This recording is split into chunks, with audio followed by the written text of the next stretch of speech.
Bismillahirrahmanirrahim. Assalamu alaikum, dear students. Welcome to the Legend Institute of Management and Sciences. This is me, Samal Slim, course instructor for the subject of Strategic Management. This is our second lecture. In this lecture, we will discuss about the different aspects of strategic management as we have already discussed in our previous lectures. Here we have strategic management model. Last time हम लोग strategic management process की बात कर रहे थे, जिसके अंदर हम लोगों ने देखा था स्ट्रेटेजिक मैनेजमेंट के अंदर बेसिकली हमारे पास तीन स्टेप्स होते हैं। सबसे पहले हम लोग स्ट्रेटेजिक फॉर्मुलेशन करते हैं, यानी हम लोग स्ट्रेटजीज को डिज़ाइन करते हैं। उसके बाद हम लोग क्या करते हैं, स्ट्रेटेजिक इम्प्लीमेंटेशन की तरफ जाते हैं, और उसके बाद हम लोग स्ट्रेटेजिक इम्प्लीमेंटेशन के बाद हम लोग स्ट्रेटेजिक इवेल्युएशन करते हैं, अप्रेजल करते हैं, हम लोग इवेल्युएट करते हैं बेसिकली अपनी स्ट्रेटजीज को।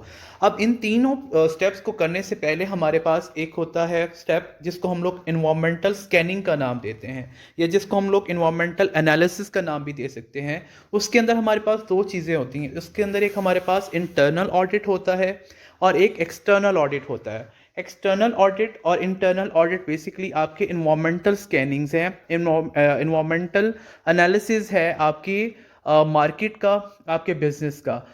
अब मैं यहाँ आपको बता दूं कि इंटरनल इन्वायरमेंट क्या होता है और एक्सटर्नल इन्वायरमेंट क्या होता है। इंटरनल और बेसिकली इस एनालिसिस का ताल्लुक आपके स्वॉट एनालिसिस के साथ है, जो कि आप ऑलरेडी मार्केटिंग में पढ़ चुके हुए हैं। अब इंटरनल ऑडिट के अंदर दो चीज़ें कौन सी होती हैं, आपकी वीकनेसेस एंड स्ट्रेंथ, और आपके एक्सटर्नल ऑडिट के अंदर कौन सी चीज़ें होती हैं, आपकी अपॉर्चुनिटीज़ एंड थ्रेट्स। यानी इन चीज़ों को एनालाइज करने के बाद ही आप लोग बेसिकली स्ट्रेटेजिक मैनेजमेंट की तरफ मूव फॉरवर्ड करते हैं। अब यहाँ पर वो हमें करेक्टरिस्टिक्स बता रहे हैं बेसिकली कि स्ट्रेटेजिक मैनेजमेंट मॉडल या स्ट्रेटेजिक मैनेजमेंट प्रोसेस की क्या करेक्टरिस्टिक्स होती हैं। ये एक डायनेमिक एंड कॉन्टिन्यूस प्रोसेस होता है, यानी कि आप अपनी ऑर्गेनाइजेशन में या अपने बिजनेस में स्ट्रेटेजिक मैनेजमेंट को बार बार रिपीट करते रहते हैं और इसके अंदर चेंजेस भी ला सकते हैं। More formal in larger organization, और लार्जर आपके जो बिजनेसेस होते हैं या ऑर्गेनाइजेशंस होती हैं, उनके अंदर ये जो मॉडल स्ट्रेटेजिक मैनेजमेंट मॉडल है या प्रोसेस है, ये एक फॉर्मल वे के अंदर डिज़ाइन किया जाता है। उसके बाद हम बात करते हैं कि स्ट्रेटेजिक मैनेजमेंट के अंदर जो मोस्ट इंपॉर्टेंट थिंग है वो है आपकी कम्युनिकेशन इज़ अ की टू सक्सेसफुल स्ट्रेटेजिक मैनेजमेंट। यानी अगर आप अपनी स्ट्रेटेजिक मैनेजमेंट को सक्सेसफुल बनाना चाहते हैं, कामयाब तरीन बनाना चाहते हैं, तो उसके अंदर आपकी कम्युनिकेशन इफेक्टिव होनी चाहिए। Communication between your team members, communication between your different levels of management, top level management, middle level management and bottom level management. अगर जब तक इन मैनेजमेंट के जो हमारे पास कैटेगरीज हैं, इनके दरम्यान में कम्युनिकेशन स्ट्रांग नहीं होगी, तो आपकी स्ट्रेटजीज जो है वो इफ़ेक्टिवली परफॉर्म नहीं की जा सकती। तो क्या है जी, कम्युनिकेशन इज़ अ की successful you can say factor in strategic management. फिर हम बात करते हैं बेनिफिट्स ऑफ स्ट्रेटेजिक मैनेजमेंट, कि स्ट्रेटेजिक मैनेजमेंट के बेनिफिट्स कौन कौन से होते हैं किसी भी ऑर्गेनाइजेशन के लिए या किसी भी बिजनेस के लिए या किसी भी मैनेजर को या किसी भी बिजनेस पर्सन को स्ट्रेटेजिक मैनेजमेंट के कौन कौन से बेनिफिट्स अवेल होते हैं। एनहांस्ड कम्युनिकेशन, जिसकी अभी हमने बात की है कि जब भी कोई स्ट्रेटजी फॉर्म की जाती है, डिज़ाइन की जाती है, तो उसको इम्प्लीमेंट करवाने के टाइम के ऊपर हम लोग कम्युनिकेट करते हैं एक दूसरे के साथ। यानी आपके मैनेजर्स अपने सुपरवाइजर्स के साथ, सुपरवाइजर्स अपने सबऑर्डिनेट के साथ, अपने टीम मेंबर्स के साथ या अपने डिपार्टमेंटल एम्प्लॉयज़ के साथ। तो उससे क्या होता है जी, कम्युनिकेशन एनहांस्ड होती है। और इसके अलावा समटाइम हम लोग क्या कर रहे होते हैं, स्ट्रेटजीज को फॉर्म करने के टाइम के ऊपर, स्ट्रेटजीज को बनाने के टाइम के ऊपर अपने एम्प्लॉयज़ से भी सजेशंस ले रहे होते हैं, अपने एम्प्लॉयज़ से भी हम लोग राय ले रहे होते हैं। तो इससे क्या होता है कि टू वे कम्युनिकेशन स्ट्रॉन्ग होती है, एनहांस्ड होती है, और इससे क्या होता है, एक हेल्दी रिलेशनशिप बिल्ड होता है आपके ऑर्गेनाइजेशन के अंदर बिटवीन वर्कर्स, बिटवीन कोलीग्स। क्या है चीज़ में, डायलॉग और पार्टिसिपेशन। वही बात कि इसमें लोग डायलॉग में पार्टिसिपेट करते हैं, लाइक बहस में या डिस्कशन में अपना पार्ट लेते हैं और अपनी अपनी राय का इजहार करके उन स्ट्रेटजीज को बेहतर बनाने की तजवीज़ देते हैं। उसके बाद हमारे पास है जी इम्प्रूव्ड अंडरस्टैंडिंग। वही बात है, इम्प्रूव्ड अंडरस्टैंडिंग कि जी of others views of what the firm is doing, planning and why. अब क्या है जी इम्प्रूव्ड अंडरस्टैंडिंग। अब आपकी टॉप मैनेजमेंट अब जो स्ट्रेटेजिक फॉर्मुलेशन के टाइम पर अपने मैनेजर्स को, सुपरवाइजर्स को डिस्कशन का पार्ट बनाती है, या आपके मैनेजर्स, आपके सुपरवाइजर अपने एम्प्लॉयज़ या सबऑर्डिनेट्स को उस डिस्कशन का पार्ट बनाते हैं, तो उससे क्या होता है कि जी आपके दरमियान में अंडरस्टैंडिंग जो है वो डेवलप होती है और वो इम्प्रूव भी होती है। तो इससे क्या है जी, ये एक सेकंड बेनिफिट आपको यहाँ पर नज़र आता है। और इसके अलावा ये है कि जी of what the firm is doing, planning and why. और इससे क्या होता है कि हम लोग एक पिक्चर क्लियर हो रही होती है कि फर्म क्या चीज़ करना चाह रही है, या किस चीज़ की प्लानिंग करने चाह रही है। बेसिकली स्ट्रेटेजी हम लोग किसी भी प्लान को ही एग्जीक्यूट करने के लिए डिज़ाइन कर रहे होते हैं। फिर हमारे पास है जी ग्रेटर कमिटमेंट। ये भी एक बेनिफिट है आपकी एक तरह से कह लीजिए इफेक्टिव स्ट्रेटेजिक मैनेजमेंट का। जिससे क्या होता है, to achieve objectives, to implement strategies, to work hard. यानी कि आप जब कोई भी स्ट्रेटजी डिज़ाइन करते हैं, फिर उसको एग्जीक्यूट करवाते हैं, उसको इम्प्लीमेंट करवाते हैं, तो उससे ओवरऑल क्या होती है जी, कमिटमेंट आपकी एनहांस्ड होती है, या उससे आपकी जो कमिटमेंट है वो बूस्टअप होती है। किस तरह से? जाहिर है आपके जो स्ट्रेटजीज हैं उनको इम्प्लीमेंट करवाने के लिए आप अपने एम्प्लॉयज़ से, अपने टीम से काम करवाते हैं, तो आपकी टीम मोर कमिटेड होकर या मोर जो है वो डेडिकेशन के साथ उस काम को परफॉर्म करती है। क्योंकि हम लोगों ने लास्ट लेक्चर में बात की थी कि आपके एम्प्लॉयज़ को मोटिवेट करना बहुत ज़्यादा ज़रूरी होता है। यानी अगर आप अपनी स्ट्रेटजीज को सक्सेसफुल बनाना चाहते हैं, तो वो उसके लिए ज़रूरी है कि आप अपने एम्प्लॉयज़ को क्या करें, मोटिवेट करें। तो जब आपके एम्प्लॉयज़ मोटिवेट होंगे, तो आपकी स्ट्रेटजीज को इंप्लीमेंट करना या उन ऑब्जेक्टिव्स को अचीव करना जिन ऑब्जेक्टिव्स के लिए आपने स्ट्रेटजीज को डिज़ाइन किया है, वो आसान हो जाता है। टू इम्प्लीमेंट स्ट्रेटजीज, वही बात है कि जी उन स्ट्रेटजीज को एग्जीक्यूट करने के लिए ही कमिटमेंट बहुत ज़्यादा ज़रूरी है। जब तक कि आपके एम्प्लॉयज़ कमिटेड नहीं होंगे अपने काम के साथ, या फेयर नहीं होंगे, या सिंसियर नहीं होंगे, तो आपके स्ट्रेटजीज की जो इम्प्लीमेंटेशन है उसके फेलियर का पता चलेगा आपको इवैल्यूएशन के टाइम के ऊपर। लेकिन अगर आपकी कम्युनिकेशन स्ट्रॉन्ग है, अंडरस्टैंडिंग अच्छी है, तो आपकी जो कमिटमेंट है वो भी ग्रेटर होती है। उसके बाद हम बात करते हैं रिजल्ट्स की, कि इन बेनिफिट्स को अवेल करने के बाद रिजल्ट्स क्या मिलते हैं आपको स्ट्रेटेजिक मैनेजमेंट के। All managers and employees on a mission to help the firm succeed. वही बात है कि ओवरऑल आपके मैनेजर्स और आपके एम्प्लॉयज ही बेसिकली क्या कर रहे होते हैं, जॉइंटली इस चीज़ को सपोर्ट कर रहे होते हैं कि आपका जो मिशन था, जिसको लेकर आपने वो जो स्ट्रेटजीज डिज़ाइन की थी, उनको उन्होंने सक्सेसफुल बनाना होता है। तो ये था जी हमारे पास प्रॉपर और आप कह सकते हैं इफेक्टिव स्ट्रेटेजिक मैनेजमेंट का के बेनिफिट्स। उसके बाद हम बात करते हैं नॉन फाइनेंशियल बेनिफिट्स क्या होते हैं। क्या है जी, एनहांस्ड अवेयरनेस ऑफ थ्रेट्स। जैसे मैंने पहले बात की है आपको, जब हम लोग एक्सटर्नल ऑडिट करते हैं एनवायरमेंटल एनालिसिस के अंदर, उसके अंदर हम लोग मार्केट थ्रेट्स को स्टडी करते हैं, मार्केट थ्रेट्स को एनालाइज करते हैं। तो क्या होता है कि जब हम लोगों ने स्ट्रेटेजी मैनेजमेंट कर ली, तो उससे क्या होता है कि हमें ओवरऑल मार्केट के थ्रेट्स की अवेयरनेस मिल जाती है कि मार्केट में हमारे बिजनेस को कौन कौन से खतरात लाहक हो सकते हैं और उनसे कैसे निपटा जा सकता है। Improved understanding of competitor strategies. जब हम लोग एक्सटर्नल इन्वॉल्वमेंट करते हैं और उसके अंदर हम लोग अपॉर्चुनिटीज की बात करते हैं, तो अपॉर्चुनिटीज आपके लिए भी मार्केट में मौजूद होती हैं और आपके कंपेटिटर्स के लिए भी मौजूद होती हैं। सेम अपॉर्चुनिटीज को आप सबने अवेल करना होता है। तो क्या है जी, इससे क्या होता है, स्ट्रेटेजिक मैनेजमेंट से आपको आपके कंपेटिटर्स की भी स्ट्रेटजीज का पता चलता है, और आप बेटर अंडरस्टैंड करते हैं कि हमें किस तरह से स्ट्रेटजीज को डिजाइन करना चाहिए कि हम अपने कंपेटिटर को compete कर सकें। Increased employ productivity.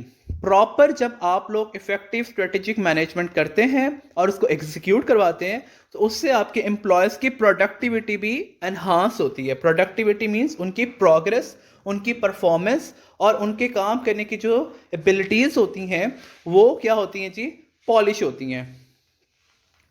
फिर हम बात करते हैं रिड्यूस्ड रेजिस्टेंस टू चेंज।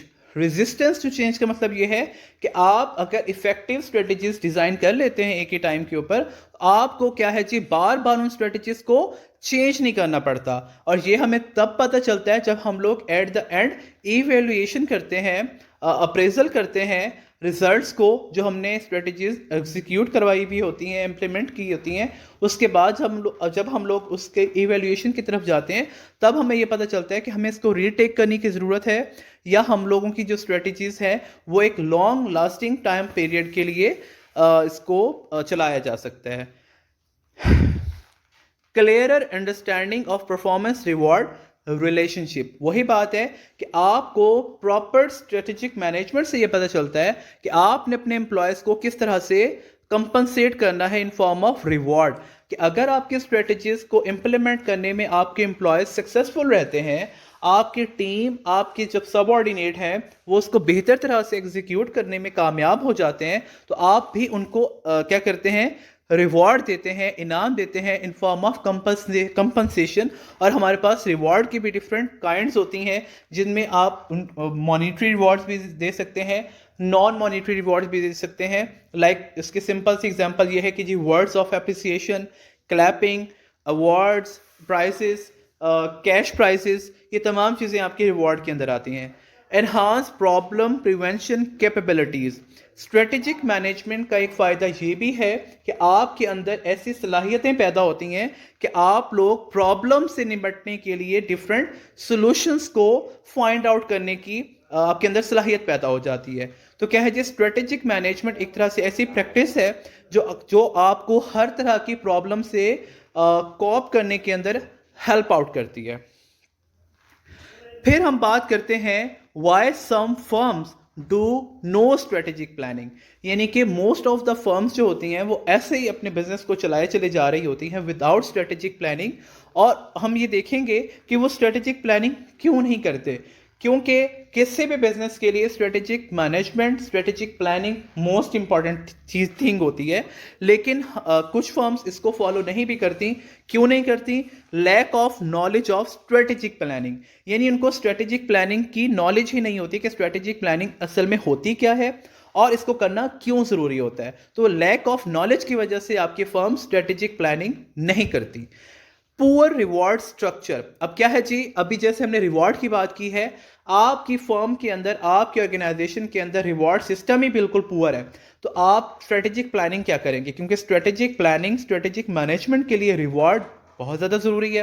क्योंकि बात वहीं आ जाती है कि आपने वो तमाम की तमाम स्ट्रेटजीज इंप्लीमेंट करवानी है अपने एम्प्लॉयज़ से, या आपके एम्प्लॉयज़ ही उसके एग्जीक्यूशन के अंदर सपोर्टिंग रोल प्ले करेंगे। तो जब तक आपके पास एक इम्प्रूव्ड रिवॉर्ड सिस्टम नहीं होगा, तो आप नहीं कर सकते स्ट्रेटेजिक मैनेजमेंट। तो क्या है जी, पुअर रिवॉर्ड सिस्टम की वजह से भी आप स्ट्रेटेजिक प्लानिंग नहीं कर पाती आपकी फर्म्स।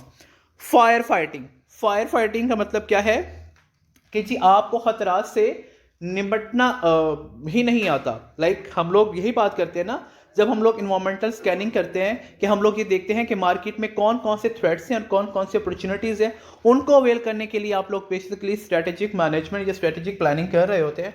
तो क्या है, आपके अंदर वो गट्स ही नहीं है, एबिलिटीज़ ही नहीं है कि आप रिस्क ले सकें या आप खतरात को मोल ले सकें।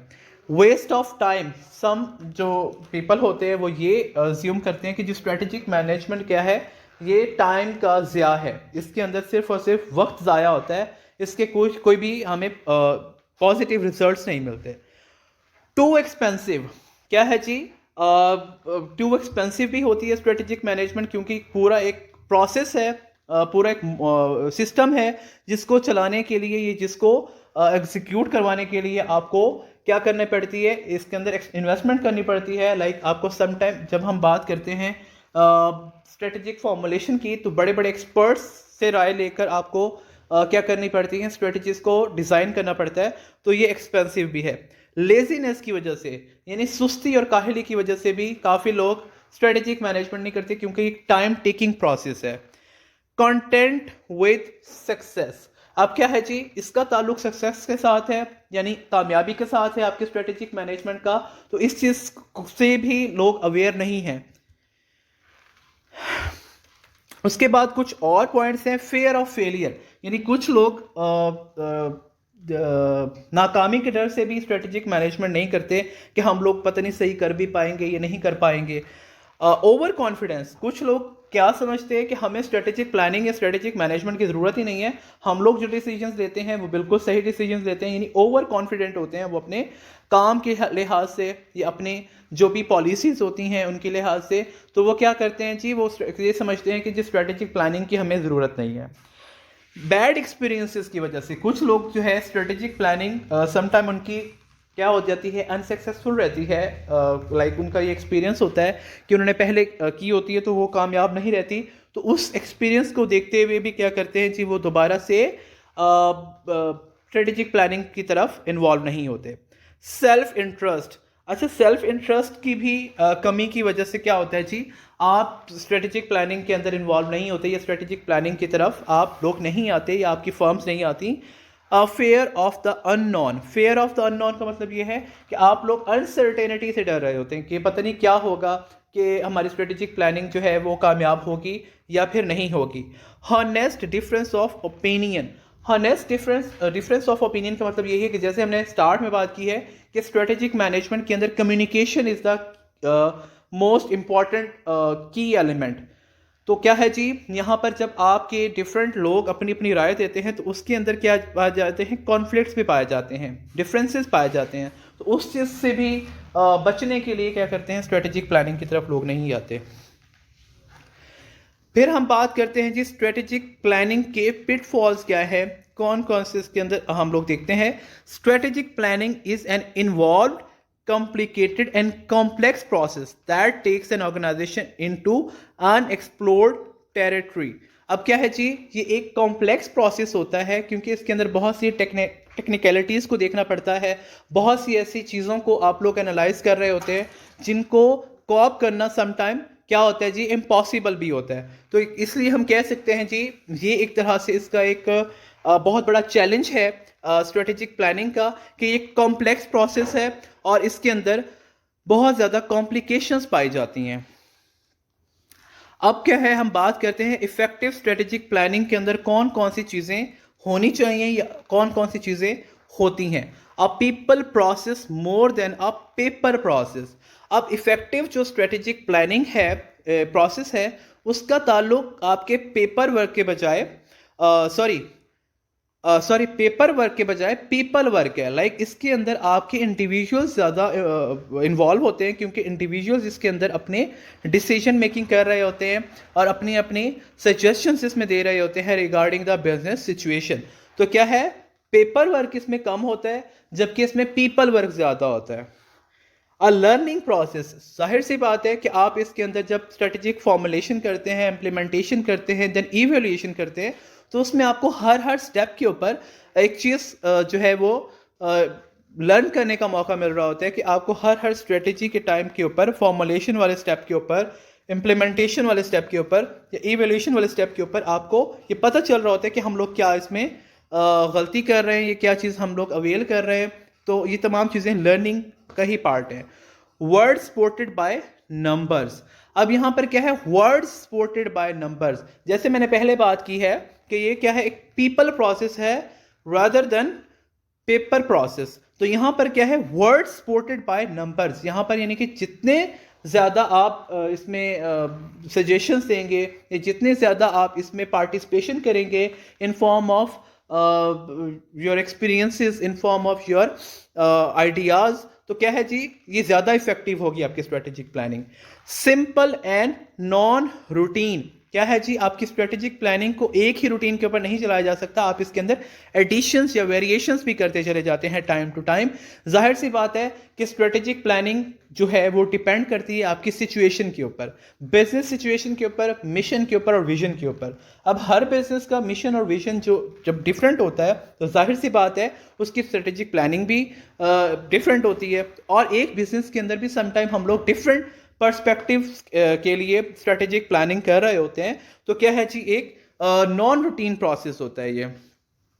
Wearing assignments, team membership, meeting formats and planning calendars. वही बात है कि जब हम लोग इसमें स्ट्रेटेजिक प्लानिंग के अंदर इन्वॉल्व होते हैं तो एक टीम वर्क होता है बेसिकली। इसके अंदर क्या होती है, असाइनमेंट्स होती हैं डिफरेंट, लाइक स्ट्रेटजीज को जब हम लोग इम्प्लीमेंट करते हैं तो उनको डिफरेंट एम्प्लॉयज़ को असाइन किया जाता है। टीम मेंबरशिप, अब टीम मेंबरशिप क्या है कि इसके अंदर टीम्स को फॉर्म किया जाता है कि फलां टीम के जिम्मे ये असाइनमेंट्स होंगी, स्ट्रेटजीज के पॉइंट ऑफ व्यू से फलां टीम्स के जिम्मे ये असाइनमेंट्स होंगी। मीटिंग फॉर्मेट्स, अब क्या है जी, इसके अंदर फिर जाहिर सी बात है उन टीम्स को जब हम लोग टास्क असाइन करते हैं तो उसके हवाले से हम लोगों ने उनको क्या करनी होती है, एक तरह से ब्रीफिंग भी देनी होती है। तो वो meeting formats and planning calendars, और इसके अंदर बेसिकली हम लोग एग्जीक्यूशन के टाइम के ऊपर क्या करते हैं जी, प्लानिंग स्केड्यूल्स को भी डिफाइन करते हैं। Challenging assumptions underlying corporate strategy, अब क्या है जी, चैलेंजिंग अजम्पशंस, इसके अंदर बहुत सारी अजम्पशंस को भी चैलेंज किया जाता है, या बहुत सारी अजम्पशंस जो है वो आपके लिए चैलेंज के तौर पर भी इसमें होती हैं। लाइक जब आप लोग कोई भी न्यू स्ट्रेटजी डिजाइन करते हैं तो वो एक तरह से आप लोग क्या कर रहे होते हैं, अज्यूम कर रहे होते हैं कि अगर हम इसको इस तरह से इंप्लीमेंट करें तो इसके ये रिजल्ट्स हमें मिलेंगे। तो वो क्या है, अजम्पशंस है, और assumptions in form of risk होती हैं, चैलेंजेस होती हैं। वेलकम्स बैड न्यूज़, अब एक जो इफेक्टिव स्ट्रेटेजिक प्लानिंग है उसके अंदर आपको बुरे नताइज का भी सामना करना पड़ सकता है। तो उसके लिए भी खुद को तैयार रखें कि ज़रूरी नहीं है कि हर स्ट्रेटेजिक मैनेजमेंट या प्लानिंग जो है वो सक्सेसफुल रहे, उसके अंदर इस तरह के जो है बैड न्यूज़ के लिए भी आपको तैयार रहना चाहिए। Requires open mindness and a spirit of inquiry, अब स्ट्रेटेजिक मैनेजमेंट के लिए ये भी एक बहुत ज़्यादा इंपॉर्टेंट एलिमेंट है कि आपको ओपन माइंडेड होना चाहिए। लाइक हर तरह की बात, हर तरह की सूरत हाल या हर तरह की जो भी कंडीशन या सिचुएशन होती है वो आपको फेस करनी पड़ सकती है। It's not a bureaucratic mechanism, इसमें क्या होता है कि जी टू द पॉइंट बात नहीं होती, इसके अंदर कोई भी, जैसे हमने पहले बात की है कि ये एक रूटीन वर्क नहीं है, इसके अंदर वेरिएशंस आ सकते हैं। और इसके अंदर क्या है, ये भी ऐसा सिस्टम नहीं, ब्यूरोक्रेटिक सिस्टम भी नहीं है, ये इसके अंदर बहुत सारी फ्लेक्सिबिलिटीज भी पाई जाती हैं। इट्स नॉट टाइटल्ड, यानी इसके अंदर क्या है जी, कोई भी चीज़ फिक्स नहीं होती, कोई भी चीज़ रिचर्ड नहीं होती, इसके अंदर चेंजेस भी लाए जा सकते हैं। It's not too formal, predictable और रिजिड, वही बात है कि जी ये बहुत ज़्यादा फॉर्मल नहीं होती, लाइक इसके अंदर वेरिएशंस भी लाई जा सकती हैं, और ये प्रिडिक्टेबल भी होती है कि इसके अंदर आप मफरूज़ों के ऊपर बात कर सकते हैं कि जी अगर हम लोग इस तरह से इस काम को करें तो इसके ये नताइज हमें इस तरह से मिल सकते हैं। डज नॉट कंटेन जार्गन और आर्केन लैंग्वेज, यानी इसके अंदर कोई बहुत ज़्यादा, जैसे हम कहते हैं जी कॉम्प्लेक्सिटीज़ या कोई ऐसी लैंग्वेज यूज़ नहीं की जाती जो कि जिसको करना नामुमकिन हो। It's not a formal system for control, it's not a formal system for control, ये जैसे हमने पहले बात की कैजुअल सिस्टम है, ये फॉर्मल सिस्टम नहीं है।